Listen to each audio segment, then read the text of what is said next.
Hi ಡಾಕ್ಟ್ರೆ. Hi. Last ವಿಡಿಯೋಲಿ ನಮಗೆ ORS ಪ್ರಿಪ್ರೇಷನ್ ಬಗ್ಗೆ ಹೇಳ್ಕೊಟ್ಟಿದ್ರಿ.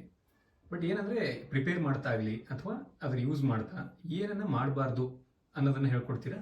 ತುಂಬಾ ಇಂಪಾರ್ಟೆಂಟ್ ಕ್ವಶನ್ ಕೇಳಿದ್ರಿ. ಏನನ್ನ ಮಾಡಬಾರದು ಅನ್ನೋದು ತುಂಬಾನೇ ಇಂಪಾರ್ಟೆಂಟ್ ಇದೆ. ಸೊ ಮೊದಲನೇದಾಗಿ ಏನಿದೆ, 24 ಅವರ್ಸ್ ಮೇಲೆ ನೀವು ORS ನ ಯೂಸ್ ಮಾಡಬಾರ್ದು. ಅದು ಮನೆಯಲ್ಲಿ ಮಾಡಿರೋ ORS ಇರ್ಬೋದು, ಇಲ್ಲ ನೀವು ಪ್ಯಾಕೆಟ್ ಅಲ್ಲಿ ರೆಡಿ ಮಾಡಿರುವಂತ ORS ಇರ್ಬೋದು. ಬಟ್ ಎರಡನ್ನು 24 ಅವರ್ಸ್ ಮೇಲ್ಗಡೆ ನೀವು ಯೂಸ್ ಮಾಡಬಾರ್ದು. ಎರಡನೇದು ಬಂದ್ಬಿಟ್ಟು ಟೆಟ್ರಾ ಪ್ಯಾಕ್ಸ್. ಇವಾಗ ಅಂಗಡಿನಲ್ಲೆಲ್ಲ ORS ರೆಡಿಮೇಡ್ ಸಿಗುತ್ತೆ ಅಂತ ಟೆಟ್ರಾ ಪ್ಯಾಕ್ ಬರ್ತಾ ಇರುತ್ತಲ್ವಾ, ಇಷ್ಟೆಲ್ಲ ಯಾಕೆ ಪ್ರಿಪೇರ್ ಮಾಡೋದು, ಅದನ್ನ ಕೊಟ್ಬಿಡೋಣ ಅಂತ ಎಷ್ಟೊಂದು ಪೇರೆಂಟ್ಸ್ ಅನ್ಕೊಂತಿರ್ತಾರೆ. ನೀವು ಟೆಟ್ರಾ ಪ್ಯಾಕ್ಸ್ ನ ಯೂಸ್ ಮಾಡಬಾರ್ದು, ಯಾಕಂದ್ರೆ ಅದರಲ್ಲಿ ಗ್ಲೂಕೋಸ್ ಕಂಟೆಂಟ್ ತುಂಬಾನೇ ಹೈ ಇರುತ್ತೆ. ಅಷ್ಟು ಹೈ ಗ್ಲೂಕೋಸ್ ನಾವು ಮಕ್ಕಳಿಗೆ ಕೊಟ್ವಿ ಅಂದ್ರೆ ಡಯರಿಯಾ ವರ್ಸನ್ ಆಗೋ ಚಾನ್ಸಸ್ ಇರುತ್ತೆ.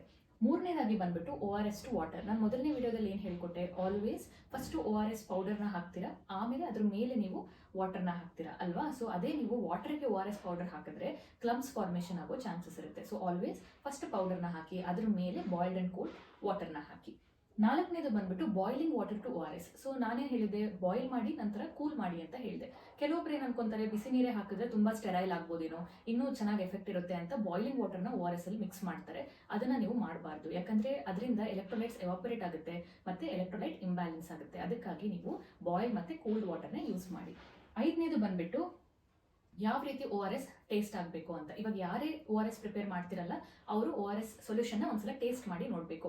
ನಿಮ್ಮ ಕಣ್ಣೀರಿಂದು ಟೇಸ್ಟ್ ಯಾವ ರೀತಿ ಇರುತ್ತೆ, ಟಿಯರ್ಸ್ನ ನೀವು ಲೈಫ್ ಟೈಮಲ್ಲಿ ಒಂದ್ಸಲ ಆದರೂ ಟೇಸ್ಟ್ ಮಾಡೇ ಇರ್ತೀರಾ. ಸೊ ಆ ಟೇಸ್ಟ್ಗೆ ಇದನ್ನ ಕಂಪೇರ್ ಮಾಡಲಾಗುತ್ತೆ. ಅದನ್ನ ಬಿಟ್ಟು ಇಷ್ಟು ಸಾಲ್ಟಿ ಇದೆ, ಇಷ್ಟು ಶುಗರ್ ಇದೆ, ನಾನು ಇನ್ನೂ ಕಂಪ್ಯಾಟಬಲ್ ಮಾಡ್ತೀನಿ, ಇನ್ನೊಂದು ಸ್ವಲ್ಪ ಶುಗರ್ ಹಾಕೋಣ, ಸಾಲ್ಟ್ ಹಾಕೋಣ ಅಂತೆಲ್ಲ ನೀವು ಮಾಡಕ್ಕೆ ಹೋಗಬಾರ್ದು. ಯಾಕಂದ್ರೆ ಅದೇನು ಐಡಿಯಲ್ ಡೋಸೇಜಸ್ ಇದೆ ಅಷ್ಟು ಡೋಸೇಜಲ್ಲೇ ಅದು ಹೆಲ್ಪ್ಫುಲ್ ಇರುತ್ತೆ ನಿಮ್ಮ ಡಯರಿಯಾಗೆ. ಆರನೇದು ಬಂದ್ಬಿಟ್ಟು ಕ್ವಾಂಟಿಟಿ. ಈಗ ನಾವು ಪ್ರಿಪೇರ್ ಮಾಡಿಬಿಟ್ಟಿದ್ದೀವಿ, ಅದನ್ನ ಸಡನ್ ಆಗಿ ನಾವು ಹೈಯರ್ ಕ್ವಾಂಟಿಟಿ, ಒಂದು ಗ್ಲಾಸ್ ಪೂರ್ತಿ ಒಂದೇ ಸಲ ಮಗು ಕೊಟ್ಬಿಟ್ರೆ ಇಮಿಡಿಯೇಟ್ ಆಗಿ ಚೆನ್ನಾಗಿ ಆಗ್ಬಿಡುತ್ತೇನೋ ಅಂತಲೂ ಕೆಲವೊಂದು ಪೇರೆಂಟ್ಸ್ ಪ್ರಾಕ್ಟೀಸ್ ಮಾಡ್ತಾರೆ. ಆ ರೀತಿ ಮಾಡಬಾರ್ದು. ಆಲ್ವೇಸ್ ಸಿಪ್ಸ್ ಆಫ್ ವಾಟರ್, ಇಲ್ಲ ಗ್ಲಾಸ್ನಲ್ಲೇ ಸಿಪ್ಸ್ ಆಫ್ ವಾಟರ್ ಥರನೇ ನೀವು ಮಗುಗೆ ಕೊಡಬೇಕಾಗುತ್ತೆ. ಲಾರ್ಜ್ ಕ್ವಾಂಟಿಟಿನಲ್ಲಿ ನೀವು ಕೊಟ್ಟರೆ ಇಮಿಡಿಯೇಟ್ ಆಗಿ ವಾಮಿಟಿಂಗ್ ಆಗೋದು, ಇಲ್ಲ ಡಯರಿಯಾ ವರ್ಸನ್ ಆಗೋದು ಚಾನ್ಸಸ್ ಕೂಡ ಇರುತ್ತೆ. ಓಕೆ, ಸೊ ORS ಪ್ರಿಪ್ರೇಷನ್ ಅಲ್ಲಿ ಇಷ್ಟೊಂದೆಲ್ಲ ಕಾಳಜಿ ವಹಿಸ್ಬೇಕಾ? ಹೌದು. ಹಾಗೆ ಯಾವಾಗ ORS ಕೊಡಬೇಕು, ಎಷ್ಟು ಕೊಡಬೇಕು, ಮನೆಯಲ್ಲಿ ನೀವು ಏನೇನನ್ನ ORS ಕೊಡುವಾಗ ಗಮನದಲ್ಲಿ ಇಟ್ಕೋಬೇಕು ಅನ್ನೋದನ್ನೆಲ್ಲ ನಾವು ನೆಕ್ಸ್ಟ್ ವಿಡಿಯೋದಲ್ಲಿ ನಿಮಗೆ ಹೇಳಿಸ್ಕೊಡ್ತೀವಿ. Okay, thank you. You are welcome.